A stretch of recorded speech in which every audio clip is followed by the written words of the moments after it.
Allez les amis, bonjour à tous, bienvenue dans cette nouvelle vidéo. Aujourd'hui on va s'attaquer au cas Zemmour. Au cas Zemmour les amis, on va s'attarder un petit peu sur le personnage et sur sa théorie du grand remplacement.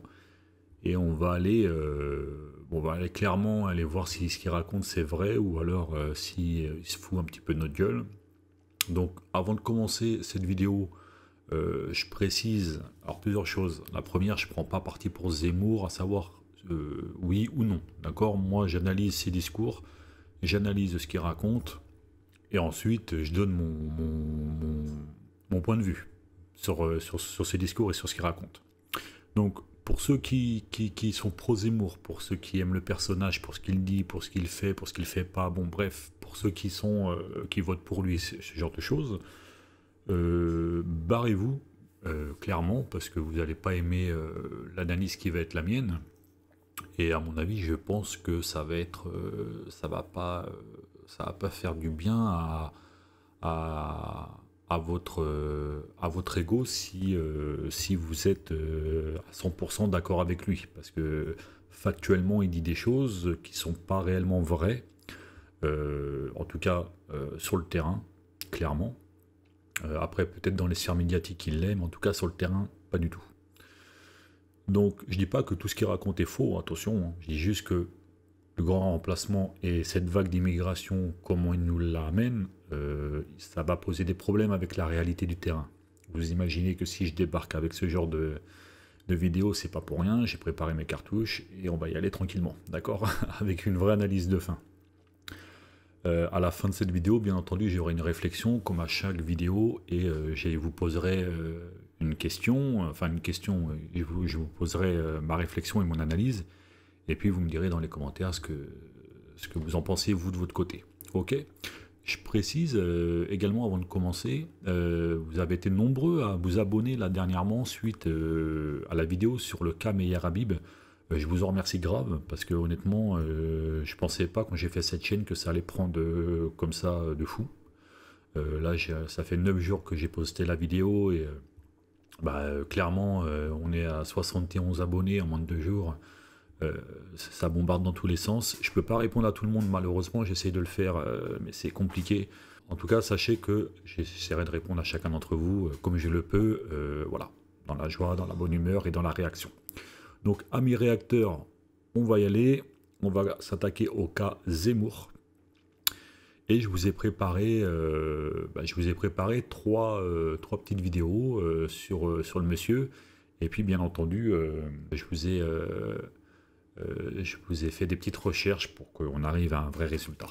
Allez, je me tais. On va démarrer par une première vidéo sur Zemmour, sur l'immigration. Donc, on y va, c'est parti. Première vidéo.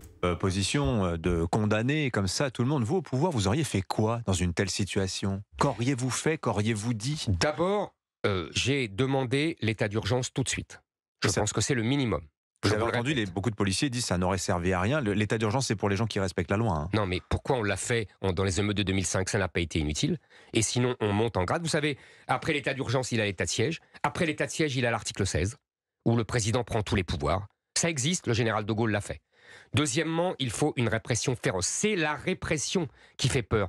La France est le seul pays, parce que vous avez parlé de l'origine, la France est le seul pays où l'on croit que foncer sur un policier, on ne risque rien. Comment? Éric Zemmour, vous assumeriez des morts? Attendez, écoutez Dimitri avec Pavlenko, le risque de riposte et que des policiers meurent en face? Je pense que nous allons, je le répète, nous sommes dans les prodromes d'une guerre civile. Ça se voit. C'est une guerre ethnique.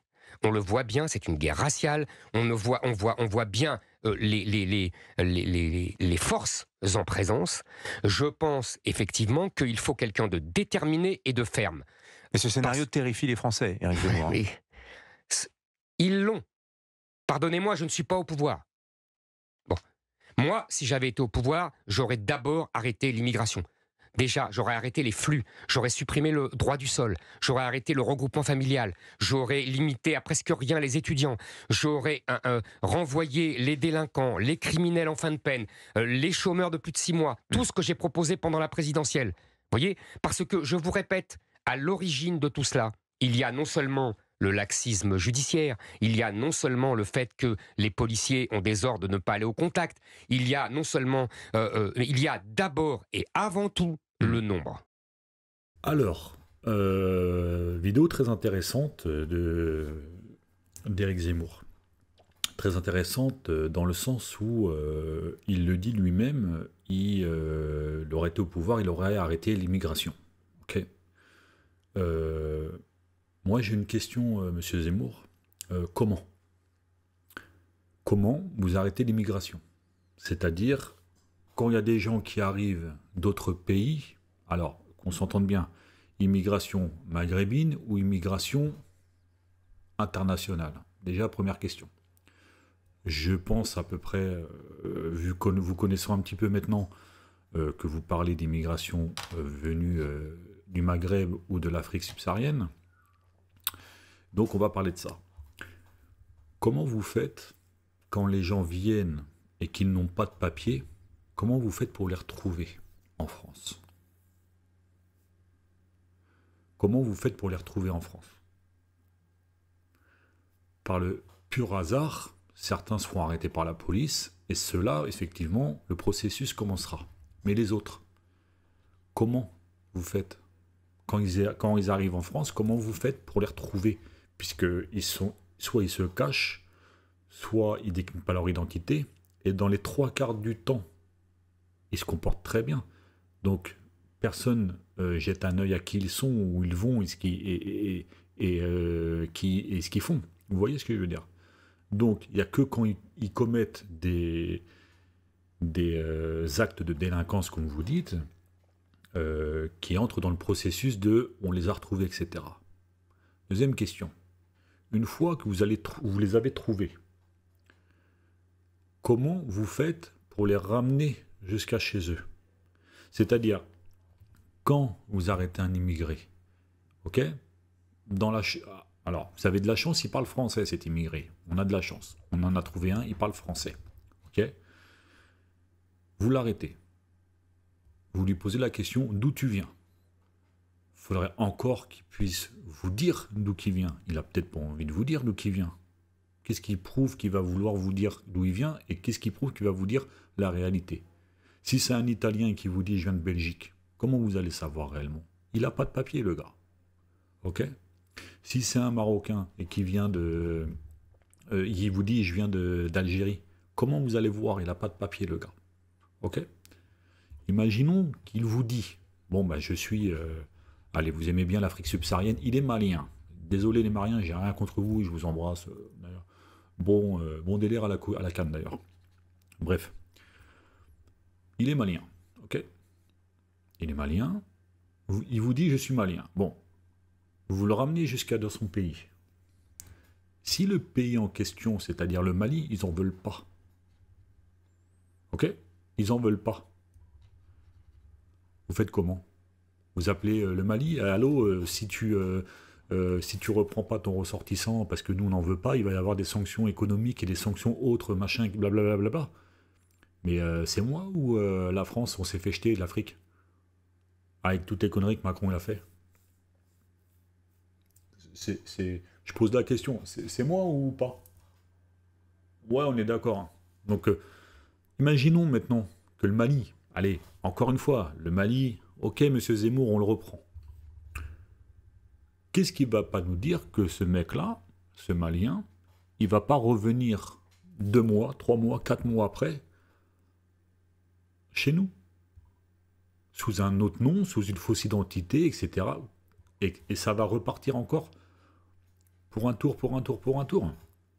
Alors, il faut savoir que quand on trouve un immigré qui ont fait tout... Parce que là, je vais vous parler oseille, la réalité du terrain, parce qu'il y a Zemmour ce qu'il dit, il y a la réalité du terrain. Reconduire un immigré à la frontière ou dans son pays, ça coûte pas loin de 13 000 €. D'accord? Est-ce que les Français, avec tout ce qui se passe à l'heure d'aujourd'hui en France, ils ont, en plus de ça, envie que par immigré, vous nous en dites 130 000, 200 000. Allons sur votre chiffre. Ils ont envie de 200 000 fois 13 000 € à chaque fois que vous payez 13 000 € pour les reconduire, parce que toute la logistique de les mettre dans des avions, machin, nanan et tout ça. pour revenir derrière, par bateau, par autre voie, redonner donc les 13 000 euros pour la logistique, ils sont perdus, hein, puisque le gars revient 2 mois après, 3 mois après, etc. Ok? Donc plus 13 000, plus 13 000, plus 13 000. Vous croyez vraiment que les Français ils sont dupes à ce point-là? Ils n'ont pas compris que votre histoire d'immigration, là, c'est de la flûte et que vous êtes dans un objectif bizarre avec votre discours, là? Vous croyez vraiment que moi qui travaille, qui vais payer mes impôts et tout ça, j'ai envie de voir des mecs courir après d'autres mecs, les arrêter ou ne pas les arrêter, payer 13 000 balles pour le renvoyer jusqu'à dans son pays, et puis il va revenir 2 mois après, etc. Ça m'intéresse absolument pas, vos trucs. Continuons dans la démarche de Zemmour. Je vais vous passer une autre vidéo, les amis. Moi, le grand remplacement de Zemmour, je me suis toujours posé la question, est-ce qu'il raconte c'est vrai, ou alors est-ce que le gars il fabule, tu vois. Donc, on va écouter un gars qui s'appelle, alors lui il s'appelle, je ne vais pas vous dire de bêtises, il s'appelle Thomas Guénolé. J'ai fait un peu de recherche, et c'est un politologue français, et un intellectuel engagé à gauche, d'accord? Donc, co-directeur de l'école de formation de la France Insoumise. Alors, France Insoumise, on s'en fout, on n'est pas en train de dire que le gars est à la France Insoumise et tout. Moi, je le prends comme il est. Un politologue français, donc c'est quelqu'un qui s'occupe d'avoir un regard sur la politique, et un intellectuel engagé, ok? Plutôt centré à gauche. Moi, ça me va. On va écouter ce que ce monsieur dit. On y va. Deuxième vidéo. Est-ce que l'immigration est un véritable enjeu en France? Bon, déjà, vous avez 90% de la population du pays aujourd'hui, ce ne sont pas des immigrés. Ce sont des gens qui sont nés en France, à l'heure où on parle. Par ailleurs, parmi les immigrés, vous en avez 70%, ce ne sont pas des Maghrébins. Ça va être autre chose, ça va être une immigration européenne, ça va être de l'immigration asiatique, etc., etc. Et donc, d'une part, il n'y a pas... Bah écoutez, moi, c'est INSEE 2020, donc... 70% de... 70%. On va vérifier. Oui, mais vérifiez, je vous en prie. Je vous encourage à vérifier. INSEE 2020. J'ai encore vérifié hier. Après, il y a le flux et le... Non, mais bien sûr, je suis content que vous en parliez. Donc ça, c'est la situation actuelle en instantané. En instantané, il n'y a pas de grand remplacement à l'heure où on parle. D'autre part, les immigrés qui entrent, moins les immigrés qui sortent. J'ai bien dit les immigrés qui sortent, hein, d'accord? Ce ne sont pas les mêmes. Non, mais c'est juste pour dire... Ça fait une progression de la population totale, une fois qu'on a rajouté ceux qui viennent et puis les immigrés qui repartent, ça fait 200 000 habitants en plus en France par an. Ça a l'air impressionnant comme ça, mais ça représente 0,3% d'augmentation de la population par an. Donc si c'est un grand remplacement, il est franchement lent, on a vraiment le temps. Le débat, c'est pas le grand remplacement. C'est pas ce que je dis, mais on est en train de parler des faits sur l'immigration. Ce que je suis en train de vous dire simplement, c'est que dans le monde réel, la France n'est plus un pays d'immigration massive. Et donc si on met les pieds dans le plat et si on appelle un chat, quand on vous dit oui, on a peut-être trop d'immigrés en France, en fait, il y a une partie de la population qui pense juste qu'il y a trop d'Arabes dans ce pays.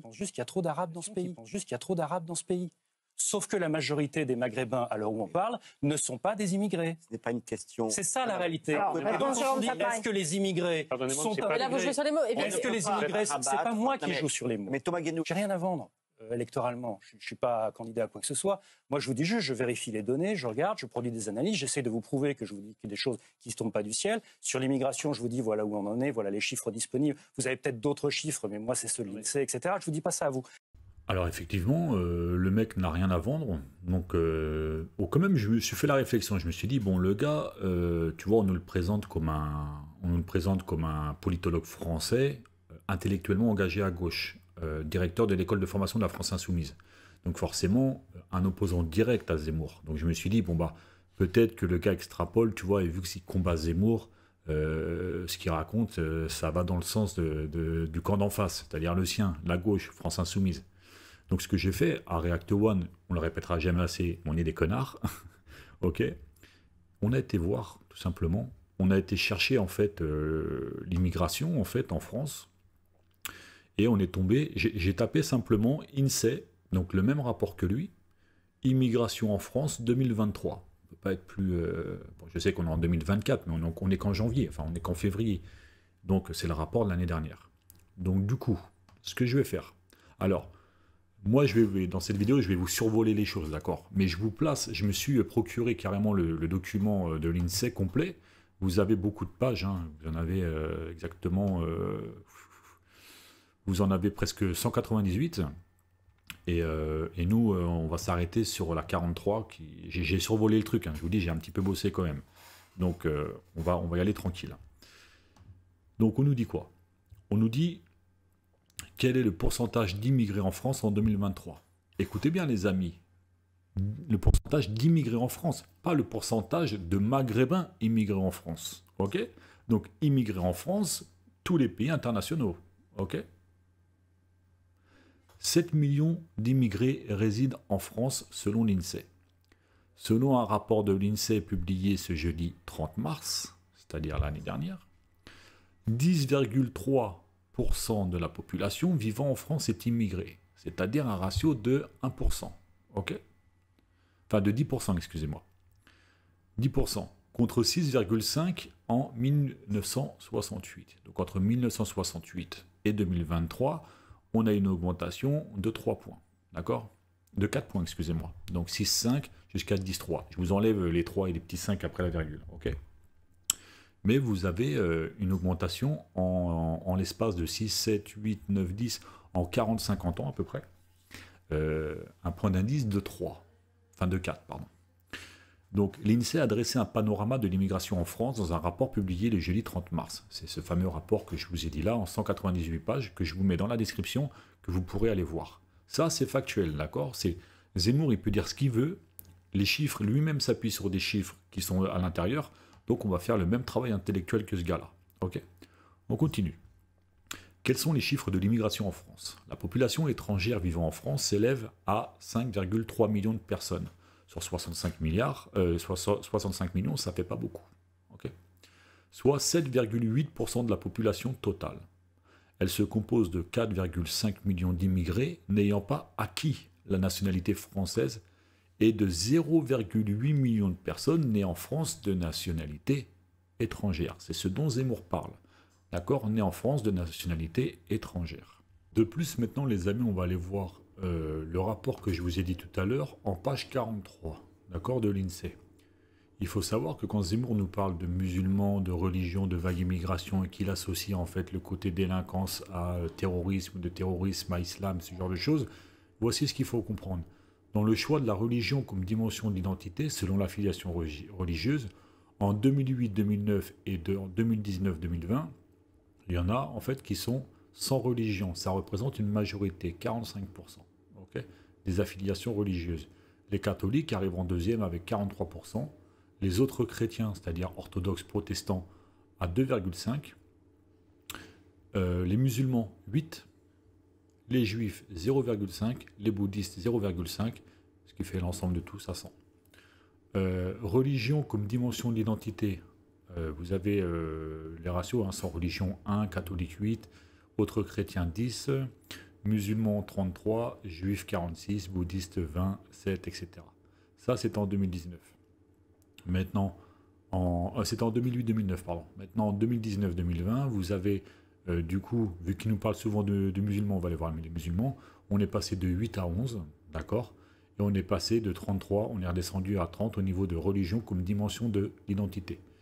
Donc, son truc ne tient absolument pas la route si on regarde les réels chiffres du terrain. Vous voyez, c'est là qui est problématique. Donc, Zemmour, déjà, ton discours, il commence un petit peu à s'effriter, clairement, parce que le grand remplacement, sur un ratio de 10%, et du coup, sur vraiment 0,8 millions de personnes nées en France de nationalité étrangère et 4,5 millions d'immigrés n'ayant pas acquis la nationalité française, ça s'appelle pas un grand remplacement, mon ami. Ça s'appelle simplement de l'immigration entre les pays, d'accord? Mais c'est pas un grand remplacement, ça, pas du tout.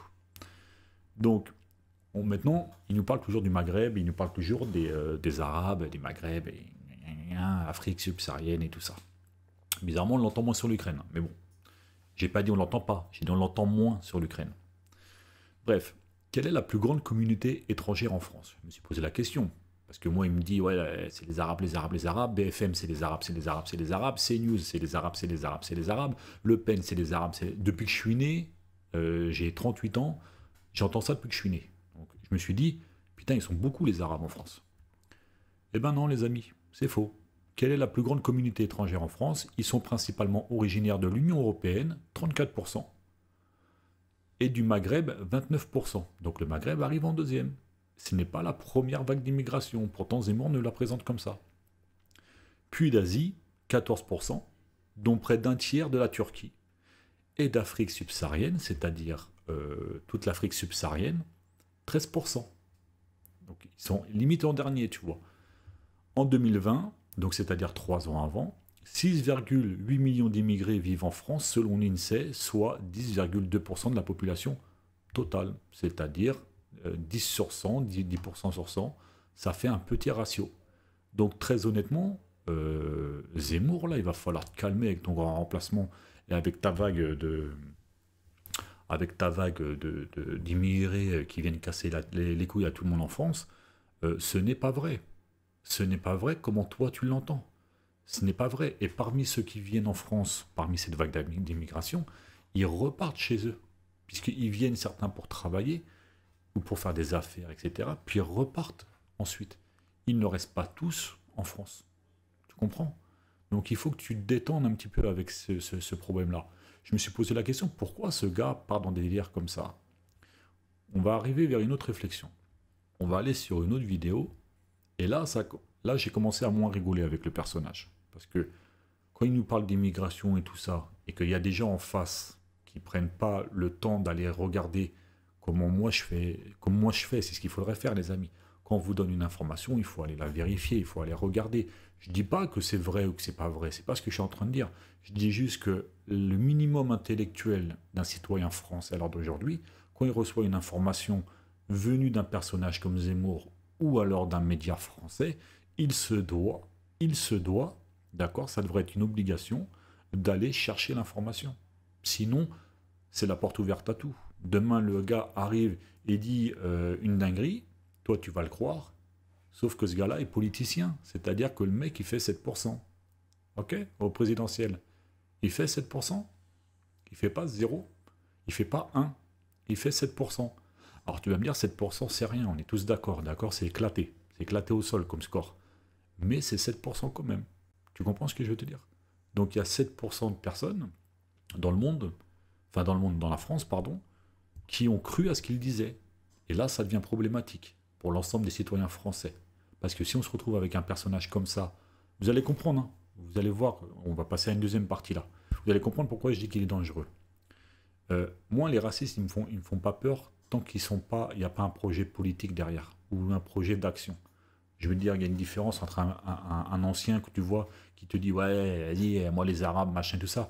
Lui, il n'est pas réellement dangereux. Ce qu'il dit, c'est des dingueries, mais il n'est pas réellement dangereux en vrai. Tu vois ce que je veux te dire? Pourquoi? Parce que lui, il n'a aucun projet derrière. C'est un gars qui est sur son canapé, qui regarde la télé toute la journée, qui tombe sur Zemmour et qui dit « Ah ouais, les Arabes, ah oui, je suis d'accord, mais qui n'y connaît rien. Zemmour est problématique parce que lui, du coup, il a tout un parti derrière. Il a des gens qui financent ses campagnes et tout. Tu vois ce que je veux te dire? Et là, ça commence à devenir problématique. Ce qui me pose un autre problème sur Zemmour, c'est ce genre de dinguerie. Donc là, on va bifurquer un petit peu de la vague d'immigration. Enfin, quoi qu'elle est liée quand même. Mais on va surtout aller écouter cette dinguerie internationale. Écoutez bien ce petit extrait de Zemmour. Maintenant, je veux répondre à la sécurité. Qui attend? Et une autre Absolument. question en plus. Donc, je disais immigration. C'est la mère de toutes les batailles. C'est pour ça que nous avons une délinquance aussi explosive. C'est à cause de l'immigration. Donc, si on arrête l'immigration... Avec une immigration zéro, il n'y aura plus de délinquance. Ah, ben il y aura quasiment plus, oui. Ah, ça, j'en suis sûr. Bon. Deuxièmement...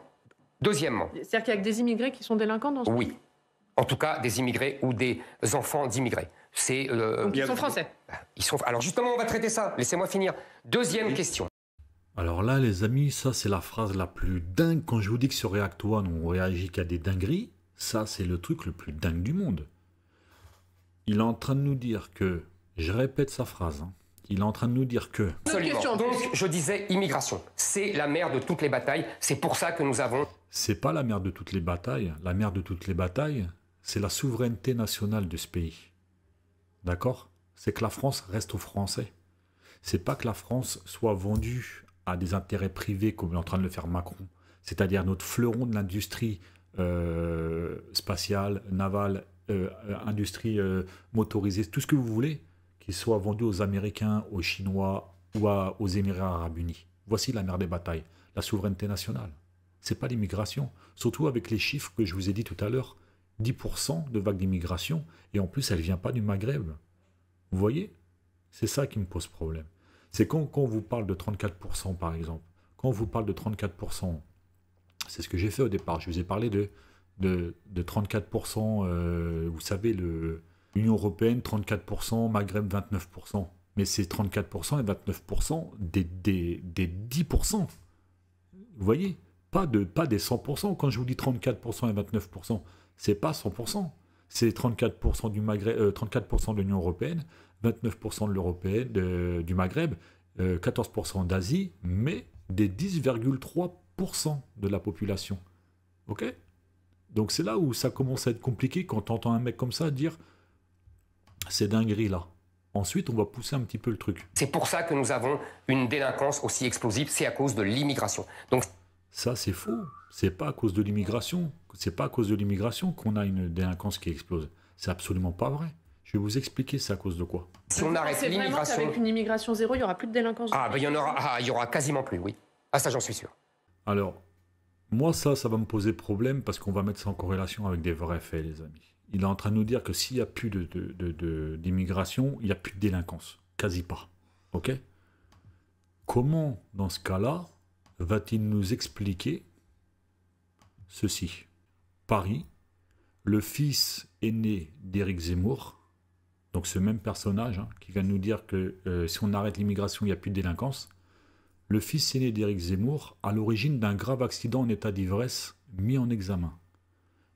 2 personnes ont été grièvement blessées dans l'accident d'Hugo Zemmour et soupçonné d'avoir provoqué samedi matin à Paris.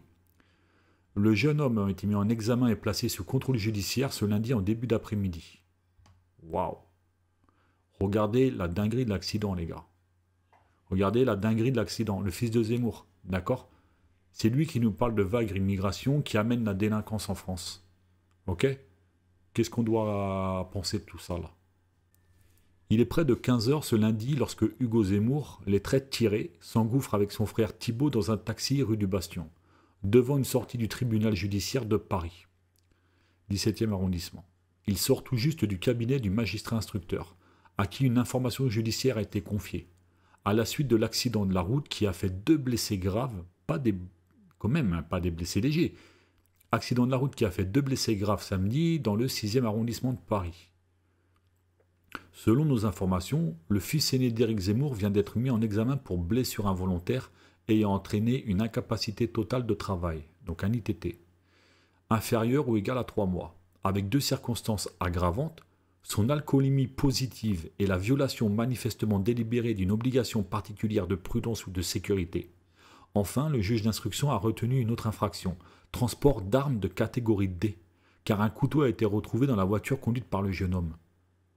Mais, putain, vous avez entendu la dinguerie. Son fils, il provoque un accident, il provoque de l'ITT, il provoque deux blessés graves. Il a un port d'armes, d'accord, de catégorie D, donc un couteau. Alors, en soi, un couteau, ça peut être pour n'importe quoi, on est d'accord. Mais quand même, le gars a un couteau, donc... Et le mec... Sans sourciller, il vient nous poser cette dinguerie internationale, les gars. Je vous la repasse. Mère de toutes les batailles, c'est pour ça que nous avons une délinquance aussi explosive, c'est à cause de l'immigration. Donc si on arrête l'immigration... Avec une immigration zéro, il n'y aura plus de délinquance. Ah, ben il y aura quasiment plus, oui. Ah, ça, j'en suis sûr. Oh Mani, ton propre fils, il a fait des dingueries, là. C'est qui ces gens? Pourquoi on leur donne la parole à ces gens? Et la journaliste, là, je vais quand même donner le point à Zemmour dans le sens où je ne sais pas si quand la vidéo avec laquelle il parle a été faite avant ou après l'accident. Donc, dans le cas où ça a été fait avant, c'est-à-dire que dans le cas où il est en train de dire il y aura une délinquance zéro, machin, due à l'arrêt de la vague d'immigration qui arrêtera la délinquance. Voilà un point pour toi. Mais ça n'empêche pas que ton fils, quand même, en est un. D'accord? Même après coup. Si... Dans le cas où il a fait cette vidéo après l'accident de son fils, c'est encore pire. C'est encore pire, que ça veut dire que le gars est en train de mentir à ses électeurs, aux Français, à la journaliste, à nous qui le regardons, à nous qui l'écoutons, et c'est une grosse fake news, clairement. Donc, On va continuer dans la délinquance, la vague d'immigration. Allons pousser un peu le truc. Nadine Morano. Nadine Morano, c'est une femme politique, d'accord, qui fait partie des LR, il me semble. On va regarder ensemble, Nadine Morano. Je vais vous faire voir en même temps qui c'est. Donc Nadine, pour ceux qui ne savent pas, Nadine Morano. Voilà, c'est une députée européenne. Elle fait partie des Républicains. Donc je vous fais voir un peu la tête de la dame. Donc c'est elle là. Ok, tête de vilaine bête d'ailleurs qu'elle a elle. Bon, alors, député européen, ok. Donc le fils de Nadine Morano est jugé en septembre après un accident de voiture sous l'emprise de cocaïne. Non mais les gars, c'est moi ou les délinquants, ils ont changé de bord là. Ils s'appellent plus Mahmoud ou ils s'appellent plus Zied. Et maintenant ils s'appellent Monsieur Zemmour et puis Monsieur Morano. C'est moi ou ils se foutent de notre gueule ces gens là? Sérieux? Je trouve ça incroyable. On va lire ça. L'un des fils de Nadine Morano sera jugé en septembre après un accident de la voiture sous l'emprise de la cocaïne. Un accident de voiture. Pourquoi vous avez marqué un accident de la voiture? Il parle vachement bien. Donc, l'un des fils de Nadine Morano sera jugé en septembre après un accident de la voiture sous l'emprise de cocaïne. Il a été placé en garde à vue mardi. Pourquoi on ne les entend pas, ces gens-là, sur leurs propres fils et leurs propres filles des délinquants? Pourquoi on ne les entend pas? Pourquoi ils ne nous parlent pas de délinquance, vu qu'apparemment ils sont bien placés pour le faire, puisque leurs propres enfants sont des délinquants eux aussi? C'est quand même fou d'entendre des gens comme ça. Non? Donc, si déjà le mec, il te raconte de la merde, en nous parlant avec ce genre de phase, hein, je remets, hein, d'accord, c'est tellement de la dinguerie internationale, les amis, qu'on est obligé d'écouter encore ce genre de truc. Attends, et une autre Absolument. question en plus. Donc, je disais immigration. C'est la mère de toutes les batailles. C'est pour ça que nous avons une délinquance aussi explosive. C'est à cause de l'immigration. Donc, si on arrête C'est vraiment l'immigration... qu'avec une immigration zéro, il n'y aura plus de délinquance. Ah, ben il y aura quasiment plus, oui. Bah, alors dans ce cas, il faudra aussi que tu ramènes ton propre fils de là où tu viens, Zemmour, de tes origines. Alors dans ce cas-là, il ne faut pas le laisser en France. D'accord? Si on suit ta logique, il ne faudra pas le laisser en France parce qu'il fait partie de ces délinquants que tu veux ramener à gauche et à droite. Donc là, ça va poser problème. C'est compliqué ce que tu fais, Zemmour. Hein, parce que là, en vérité, tu mens à tes électeurs, tu mens aux gens, clairement, et on ne peut pas te laisser dire ce genre de truc, quoi. On va continuer un petit peu, les amis. On va aller voir depuis la présidence Macron tous les délinquants de ce pays. Et vous allez voir qu'ils ne viennent pas du Maghreb, ces gens-là. Ils ne viennent pas de l'Afrique subsaharienne, ces gens-là. Ils ne viennent pas d'Europe, ils ne viennent pas d'Asie, ils ne viennent pas de Turquie. Ils sont bien français. On y va? Alors je rappelle, avant de faire le décompte, La République En Marche, depuis 2017, c'est-à-dire le parti politique de Macron, c'est 17 condamnations, 8 mises en examen, 13 enquêtes en cours, allant du conflit d'intérêts, de la corruption, jusqu'à la pédophilie. Voici le constat, les amis. Et ça, c'était déjà depuis 2017. On est en 2023. Je vous laisse imaginer, il doit en avoir un peu plus. Présidentielle 2022. On vous résume les affaires qui ont émaillé le quinquennat d'Emmanuel Macron. Donc, des ministres qui ont démissionné. L'affaire des assistants parlementaires du MoDem. L'affaire Richard Ferrand. Voilà, je vais vous en lire 2-3 quand même, parce que ça vaut le détour.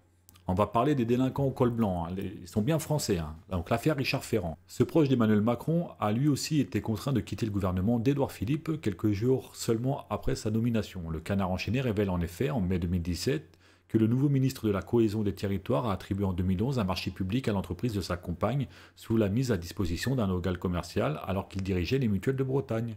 Le parquet de Brest ouvre une première enquête préliminaire en juin, au lendemain des élections législatives où il est réélu député du Finistère. Richard Ferrand démissionne du gouvernement. Mais Richard Ferrand, attendez, vous êtes vraiment sûr que Richard Ferrand il a démissionné du gouvernement? Donc Richard Ferrand, qui est ce monsieur? Moi je sais, hein, mais on va faire la petite recherche intellectuelle. Richard Ferrand. Donc maintenant il est secrétaire général d'En Marche. Donc En Marche, parti présidentiel de Macron. Donc Richard Ferrand est le premier parlementaire à rejoindre Emmanuel Macron lors de la constitution de son parti En Marche. Il est nommé secrétaire général du mouvement en octobre 2016. Il devient ainsi le bras droit du candidat Emmanuel Macron. Bon, intéressant. Richard Ferrand veut changer la constitution pour qu'Emmanuel Macron puisse se représenter à la présidentielle. D'où tu vas changer la constitution, mon ami, pour que ton SRAB, il puisse se représenter une troisième fois. Cote de popularité d'Emmanuel Macron, je crois qu'elle dépasse pas les 12% sur 65 millions. C'est-à-dire que le mec est plus bas que la vague d'immigration des 10,3%. On en parle. Ils sont incroyables, ces gens. Donc, Richard Ferrand, bon bref, pour moi, c'est encore un problème, ce mec. On pourra refaire une vidéo complète sur lui. On continue. La démission de Laura Flessel, 4 septembre 2018. La première ministre des Sports d'Emmanuel Macron quitte le gouvernement à la surprise générale. Mais oui. Officiellement pour des raisons personnelles. Mais oui. Tiens, vu qu'on est sur du Zemmour, ben voyons. Pourtant, selon le Canard enchaîné et Mediapart, alors il ne me semble pas que Mediapart, ce soit le genre de média à dire des fake news. La démission de l'ex-championne d'escrime est due à l'oubli dans sa déclaration de la Haute Autorité pour la Transparence de la Vie Publique, HATVP, de ses revenus issus d'une société de droit à l'image. Oh, ah bah oui, c'est pour des raisons personnelles. Ouais, ça pique. Alors, elle a oublié apparemment une omission chiffrée. Alors, une omission, ça veut dire un oubli, hein, d'accord, de plusieurs dizaines de milliers d'euros. Un oubli de dizaines de milliers d'euros. Alors toi, quand tu fais ta feuille d'impôt et que tu oublies 2 centimes, t'es mort, clairement. D'accord? Parce que eux, ils le savent. Ils le savent, ce que tu déclares. Mais eux, des dizaines de milliers d'euros. Alors la meuf, elle a oublié de déclarer des dizaines de milliers d'euros. Mais quand on est à oublier de déclarer des dizaines de milliers d'euros, t'en as combien sous le tapis? T'en as combien sous le tapis, mon ami? Parce que quand tu oublies de déclarer 100 euros, bon, c'est que t'en as au moins 1000 quelque part qui dorment, tu vois, parce que t'en as tellement qu'en vérité, ah putain, 100 euros, j'ai zappé, tu vois. Mais là, on parle de dizaines de milliers d'euros. Elle en a combien sous le tapis? C'est fou, hein. Elle est là, elle est franchement, la vague migratoire des délinquances en France, je trouve ça problématique. Il a raison, Zemmour. L'affaire François Nyssen. Donc, elle est restée en poste à la culture qu'un an et demi, pardon. En octobre 2018, la ministre, c'est la ministre, pardon. Françoise Nyssen cède son Marocain à France Rechter, un changement précédé de plusieurs révélations du Canard enchaîné concernant des travaux illégaux au sein d'Actes Sud, la maison d'édition qu'elle dirigeait avec son époux. Conflit d'intérêts dans tous les sens. Outre l'agrandissement du siège de Arles, Bouches-du-Rhône, réalisé en 2011 sous les autorisations nécessaires, sans les autorisations nécessaires, pardon. Ce sont les locaux parisiens qui font l'objet d'une enquête préliminaire du parquet de Paris, l'agrandissement de 150 mètres carrés des locaux d'Actes Sud, classés monuments historiques depuis 1926, n'avait pas été signalé à la direction de l'urbanisme et de la mairie de Paris, ni à l'administration fiscale. L'enquête a été classée sans suite. Ah bah oui, on avait oublié. Donc, alors la meuf, elle n'a pas le droit, elle construit, elle oublie de dire des choses à gauche, à droite, machin, tout ça. Mais bon, c'est classé sans suite. Elle va comprendre quelque chose, toi. Donc, la politique de Omar, bon, ça, on s'en fout. Clairement, le gars, ça, c'était qui déjà, ça? C'était François de Rugy, là, qui avait fait un dîner sur les homards. Ça, j'ai envie de te dire, on s'en fout, quoi. Clairement, on s'en fout. Allez, ça, c'est cadeau. Les mandats oubliés de Jean-Paul Delevoye. Alors, celui-là, c'est un bijou, les amis. Celui-là, je suis au courant. Il était un autre personnage clé de la Macronie. Entré au gouvernement en septembre 2017 en tant que haut-commissaire des retraites, Jean-Paul Delevoye quitte son poste 2 ans plus tard, après que plusieurs journaux, dont Le Parisien, aient pointé de multiples omissions, donc des multiples oublis, encore une fois. Omission veut dire oubli. Dans sa déclaration à la HATPV, donc comme celle d'avant, dont certains susceptibles de générer des conflits d'intérêts. Oh, sérieux. Au total, le monsieur retraite du gouvernement a oublié de déclarer 13 mandats. Mais... oh putain, 13 mandats, mais c'est plus un oubli, c'est un foutage de gueule, c'est fait exprès les gars, mais ça c'est de la haute trahison. Et dites-vous pas que ces gens sont incompétents, les amis. Dites-vous que leur dire que c'est incompétent, ça voudrait dire qu'on minimise en fait la haute trahison de ces gens-là, tu vois. Ils sont pas incompétents, ils savent ce qu'ils font. D'où tu oublies 13 mandats, mon ami? Je veux dire, quand tu fais ton CV, que tu l'envoies à Carrefour, ou que tu l'envoies à McDo, et tu sais où tu as travaillé quand même. Tu sais ce que tu as fait avant. Tu sais, tu as fait un stage ici, tu as travaillé 2 ans dans cette société. Il oublie 13 mandats, frérot. Le SRAB, il oublie 13 mandats. C'est pas moi qui le dis, c'est marqué là. Hein. Je veux dire, t'en oublies un. Allez, t'as le bénéfice du doute, tu vois. T'en oublies 2. Allez, t'as le bénéfice... Non, t'as plus le bénéfice... 2, non, t'as pas le bénéfice... 13. 13, les gars. Je vous répète, 13. Ils se foutent de notre gueule. Bon, on va pas tous les énumérer, hein. Manu qui part à Las Vegas, la mise en examen d'Agnès Buzyn. On va faire une vidéo sur Agnès Buzyn, d'accord? Parce que moi, sa médaille de la Légion d'honneur, elle me reste encore en travers de la gueule, clairement. C'est pas normal, ça. On va faire une vidéo sur Agnès Buzyn, les amis, vous inquiétez pas. Bon, bref, les affaires Darmanin, c'est même pas une, les affaires Darmanin. Oh, putain, c'est encore pire, encore ce serait une, non. La mise en examen d'Éric Dupond-Moretti, l'affaire des syndicats Avenir lycéen, l'affaire Alain Griset, une enquête contre Sébastien Lecornu, une enquête contre Olivier Dussopt, les membres du cabinet d'Emmanuel Macron, l'affaire Benalla. Oh, il y en a partout dans tous les sens, les amis. Bon, pour ceux qui seront curieux et qui veulent lire un peu toutes les affaires, pareil, je vous mets le lien de ça dans la description, vous irez voir. Revenons à notre cagole de Zemmour. Donc, Zemmour, les amis, ce monsieur qui vous parle d'immigration, qui vous parle que le problème ce serait les Arabes, que le problème ce serait les Africains, que le problème ce serait toute la misère du monde, comme il l'appelle, qui viennent en France et qui ramènent la délinquance, l'insécurité et tout le bordel, dites-vous que ce monsieur-là, hein, voici son salaire mensuel, 7 239 €. 7 239 €. Ok?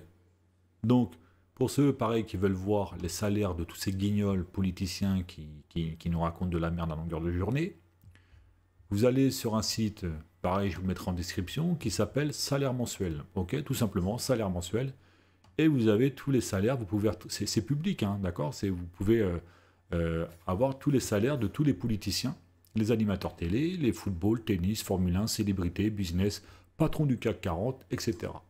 Donc, à ceux qui votent Zemmour, à ceux qui appuient ses discours, à ceux qui pensent que ce qu'il raconte c'est réel, à celui qui pense que ce mec-là va faire de Paris le centre névralgique des Avengers, sachez, messieurs, dames, que ce mec se moque de vous, clairement. Il n'y a pas de grand remplacement, ça n'existe pas.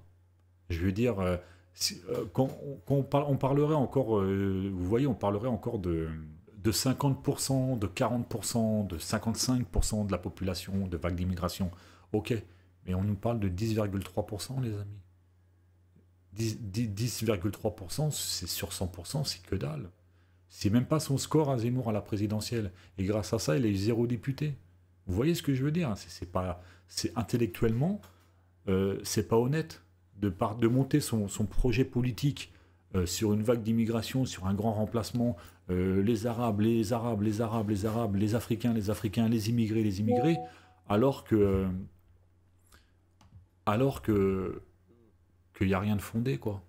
Enfin, je veux dire, il y a un moment, il y a les plateaux TV et il y a la réalité. Donc moi, les amis, je vous encourage à faire un minimum de recherche sur ce qu'il dit, sur ce qu'il prétend être, voilà. Je veux dire, il nous parle de vague d'immigration, on est à 10%, il nous parle de délinquance qui viendrait de l'Afrique subsaharienne ou du Maghreb, son propre fils en est un. Il y a toutes les affaires que je vous ai parlé, et il nous dit que le nerf de la guerre, c'est l'immigration. Non, c'est pas vrai. Le nerf de la guerre, c'est pas ça. Le nerf de la guerre, c'est tout ce que je vous ai expliqué, le fleuron de l'industrie française qui est vendu aux Émirats Arabes Unis, qui est vendu aux Américains, qui est vendu voilà, à tous les autres pays du monde. On a sur un Trivial Poursuite, et les mecs, ils bicravent tout. Enfin, pas un Trivial Poursuite, un Monopoly, vous voyez, ce genre de choses. Et les mecs, ils bicravent tout, et on est en train de se faire plumer, quoi, clairement. Et pendant qu'il te dit ça, lui, il vit bien, quoi, 7 239 € au calme. Hein. Et encore, ça, c'est juste son salaire d'homme politique. Ce mec écrit des livres, donc il a des recettes de droits d'auteur, il y a des ayants droit, il y a plein de choses, plus tous les business qu'il a dû prendre à gauche, à droite, plus il est appuyé par des mecs comme, alors, je sais pas si c'est Bolloré ou Drahi, tu vois. Bon, on est sur un personnage qui mérite quand même qu'on s'y arrête 2 secondes. Enfin, je veux dire, c'est quoi le vrai projet? Moi, j'ai une réflexion clairement avec ça. Ok, les vagues d'immigration, donc les mecs, ils aiment pas les Arabes, ils aiment pas ci, ils aiment pas ça. Mais je vais poser une question simple, un peu barrée si vous voulez, mais vraie quand même. Si demain on apprend l'existence des extraterrestres et qu'ils viennent sur Terre, déjà que les mecs comme ça, comme Zemmour ou comme les mecs du RN et tout ça, ils sont en sueur quand il y a un mec qui traverse la mer pour pouvoir s'installer de son pays jusqu'au nôtre. Ça va se passer comment avec les extraterrestres, les amis? Parce qu'ils viennent de très loin, eux. Mais ils vont être en PLS, les Zémoriens et puis les mecs du RN. Ils vont être clairement en PLS. T'imagines? Ouais, non, ouais, les gars, faut arrêter. Faut arrêter. Voilà, donc les amis, voilà ce qu'on pouvait se dire sur Zemmour très rapidement, parce qu'il y a tellement de choses à dire. À chaque fois, j'essaie de faire des vidéos courtes pour pas que ça dure trop longtemps et tout ça. Mais c'est pour ça qu'on va faire beaucoup de vidéos. On va faire beaucoup de vidéos et on reviendra sur tout ça. Mais là, clairement, sur la vague d'immigration dont Zemmour nous parle, là, il y a problème. Et là, c'est pas vrai ce qu'il dit. Clairement, c'est pas vrai. On est bien sur des chiffres de 10,3%. Et les 34% les 34%, les 19% du Maghreb, les 34% de l'Europe et tout ça, s'inscrivent dans le chiffre de 10,3. Donc c'est 10,3 et dans les 10,3, tu as 39 de l'Union européenne, tu as 10 enfin, tu as, je sais plus combien c'est du Maghreb, 14, je sais plus. C'était où ça? Oui, voilà. Donc dans les 10%, tu as 34 de l'Union européenne, tu as 29 du Maghreb, tu as 14 qui viennent de la Turquie et d'Asie, et puis tu as 13% de l'Afrique subsaharienne. Ok, donc, faut rentrer ces chiffres-là dans les 10%, pas 10% de 100. Vous voyez ce que je veux dire? Enfin, vous avez compris ce que je voulais dire. Donc, bah écoutez, je m'arrête là. C'est chaud quand même. En fait, on va pas se mentir, les amis. On est tellement à un degré de mensonge que les mecs, ils ont tellement un niveau haut que même le diable est choqué par le talent, quoi. Clairement. C'était Jérôme pour React One. Ciao, ciao, les amis.